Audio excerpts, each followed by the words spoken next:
Why do we continue to fight each other? This question echoes through the centuries, resonating among the ruins of ancient civilizations and the polarized debates dominating social media. In a world that considers itself civilized and progressive, why does the impulse for conflict persist? Why do societies that build cathedrals and universities also build weapons and armies? And even more disturbingly, why do individuals continue to create enemies in their daily lives? War is not an aberration that only occurs in times of crisis. It is a deep manifestation of the human psyche, an archaic pattern rooted in our biological instincts and social structures. From early tribal communities to modern states, the impulse to fight has not disappeared. It has transformed. The battlefield has moved from forests to digital platforms, but the logic of war continues to operate in the shadows of human behavior. This video offers a bold analysis. War is not an isolated event, but a recurring symptom of unconscious forces crossing cultures and eras, forces fueled by fear, the need for control, and the projection of our own shadow. Concepts explored by thinkers like Carl Jung, Friedrich Nietzsche, and Michel Foucault. Understanding the psychological roots of this phenomenon is essential not only to grasp armed conflicts, but also to recognize how these dynamics shape our daily behaviors. Throughout this video, you will be invited to look beyond common simplifications, exploring how war continues to shape identity and relationships. And you will be challenged to reflect on your role in this cycle and how awareness can open a path toward transformation. Because the fundamental question isn't just why we fight, it's how we can stop fighting against others, against the world, and against ourselves. To understand why humans keep fighting, we must go beyond modern conflicts. We must dig into humanity's ancestral past. For centuries, there was a myth of the noble savage, the idea that prehistoric humans lived in harmony, and that civilization corrupted this peace. But archaeology has shattered this view. In War Before Civilization, archaeologist Lawrence Keeley presents a grim picture of human history. Evidence from archaeological sites across Europe, Asia, and the Americas shows clearly skeletons with arrow marks, fractured skulls, villages surrounded by defensive walls. In some regions, over 20% of prehistoric skeletons show signs of violent death. The first farmers built settlements protected by ditches and palisades in response to real, constant fear. War was part of daily life. Keeley estimates that mortality rates due to violence in these pre-state societies were far higher than in industrialized societies of the 20th century. Primitive warfare wasn't only about territorial gain. Anthropologist Pierre Clastres proposed an intriguing interpretation. For many indigenous societies, war was a way to avoid tyranny.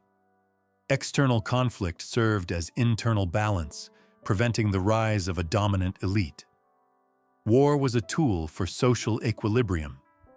This picture forces us to reconsider human nature.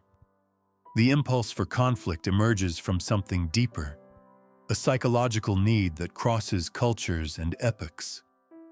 The creation of an other, of an enemy, has always been central to building collective identity. War is not only a historical phenomenon. The impulse to conflict is inscribed in the very constitution of the human psyche. Thomas Hobbes offered a brutal vision. In its natural state, man is driven by fears and desires that put him in constant competition. Without a central power, individuals tend to devour one another. Homo homini lupus. War is the natural state. Peace is fragile construction.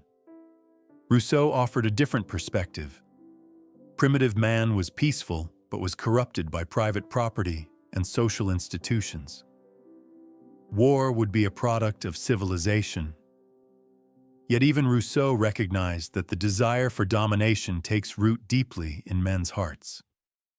Freud went even deeper.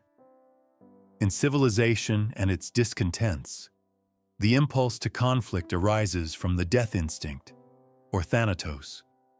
Every individual carries a destructive drive that must be controlled. But this drive doesn't disappear. Under pressure, it erupts into acts of violence and war. Civilization is a field of tension between eros, life, and thanatos, destruction. From Hobbes to Freud, a disturbing image emerges. War is not an aberration, but an expression of impulses that dwell within all of us. It's not the other who makes us go to war. It's something inside us that projects the enemy onto the other. Carl Gustav Jung explored what he called the shadow section, the set of impulses, desires, and aspects of personality that the conscious ego rejects and represses. What is denied doesn't disappear. It gains strength in the unconscious, seeking ways to manifest. Projection of the shadow is inevitable. When we don't recognize our dark impulses, we project them onto others. The enemy is no longer a real figure, but a psychic construction shaped by everything we refuse to admit in ourselves. Entire populations become capable of seeing in another group the embodiment of evil. Nietzsche showed that much of what we call morality stems from resentment. The moralistic man attributes all the evils of the world to the other. Hatred for the enemy is a product of self-deception, a means to preserve a pure self-image. When a collective projects its shadow onto another group, it opens the door to dehumanization. And dehumanization justifies violence. Every genocide has been preceded by a symbolic work of constructing the enemy, an enemy that was only a dark reflection of the society that created it. Today, technology amplifies these processes. Social media functions as factories of enemies. Polarizing algorithms fuel rage and build echo chambers where dialogue becomes impossible. If this content interests you, give it a thumbs up and subscribe to the channel. Beyond the Mind. To continue exploring these profound themes, war is constructed through language and narratives that shape perception. Michel Foucault showed how institutions not only control actions, but shape consciousness, defining what can be thought and what is considered true. Every conflict requires a narrative that justifies the desire to fight. The enemy is portrayed as an existential threat. Every nuance is erased. The other becomes absolute. Either they are destroyed, or they will destroy us. Zygmunt Bauman showed how civilized societies can commit atrocities because they are immersed in discourses that justify violence. The Holocaust was prepared by a discourse that constructed the Jew as a biological threat. Today, this process has fragmented and accelerated. Social media have become arenas of permanent combat. The rhetoric of war has become common. Politicians accuse opponents of being enemies. Commentators speak of cultural wars.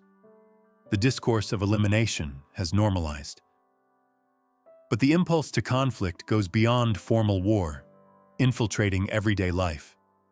At work, it manifests in corrosive rivalries, in families as battles for control, in relationships as minefields of resentment. Every debate becomes a battle, every difference an existential threat. There are no longer opponents for dialogue, only enemies to defeat. Language becomes aggressive, charged with moralism. People wage daily wars seeking symbolic validation. The result is an emotionally exhausted society, where people see others with suspicion. This invisible war deteriorates mental health, corrodes social bonds, and feeds fear. If war arises from unconscious forces, then the real battlefield is within us. As long as these forces remain hidden, they will continue dictating reactions and relationships. As Jung taught, what you do not become conscious of appears as destiny. The first step is to recognize the shadow, the aspects we prefer to deny. Fear, resentment, envy, the desire for control. When unrecognized, they become fuel for conflict. Awareness requires courage, confronting your darkness, recognizing in yourself the impulses you condemn in others. The more a person integrates their shadow, the freer they become from compulsions that lead to hostility. They begin to see the other not as an absolute enemy, but as a complex human being. Freud emphasized that civilization requires repression of destructive impulses, but Jung showed that repression alone is not enough. The real solution is integration, bringing the unconscious into light to understand and transform it. This process requires individual effort and collective work. Societies that encourage critical reflection, empathy, and authentic dialogue reduce levels of hostility. We must develop practices that strengthen empathy, active listening, authentic dialogue, willingness to see the other's perspective. Transformation must expand to social structures. We must challenge hate speech and language that reinforces the us versus them mindset. Education for peace, emotional intelligence, and open dialogue environments are concrete paths forward. At the intimate level, transformation means abandoning the endless inner battle. The more a person reconciles with their shadow, the less they will feel the need to project it onto others.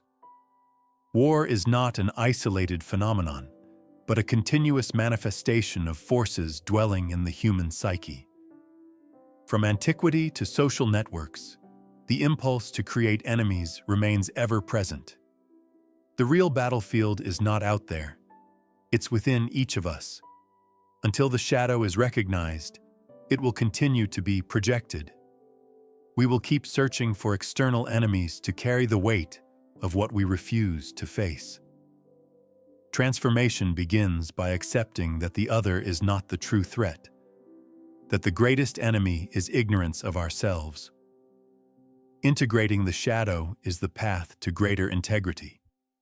It requires courage to look inward, humility to recognize that we all carry seeds of hostility, and discipline to act consciously. Every small gesture counts. How we handle conflict, our patience in difficult discussions, choosing not to perpetuate demonizing narratives. These gestures, accumulated over time, change the fabric of human relationships. We must learn to manage conflict more maturely. War persists only where unconsciousness reigns. Now I invite you to reflect. What patterns of conflict do you recognize in your own life? If this content made you think, leave a like and subscribe to Beyond the Mind to continue this journey of transformation together.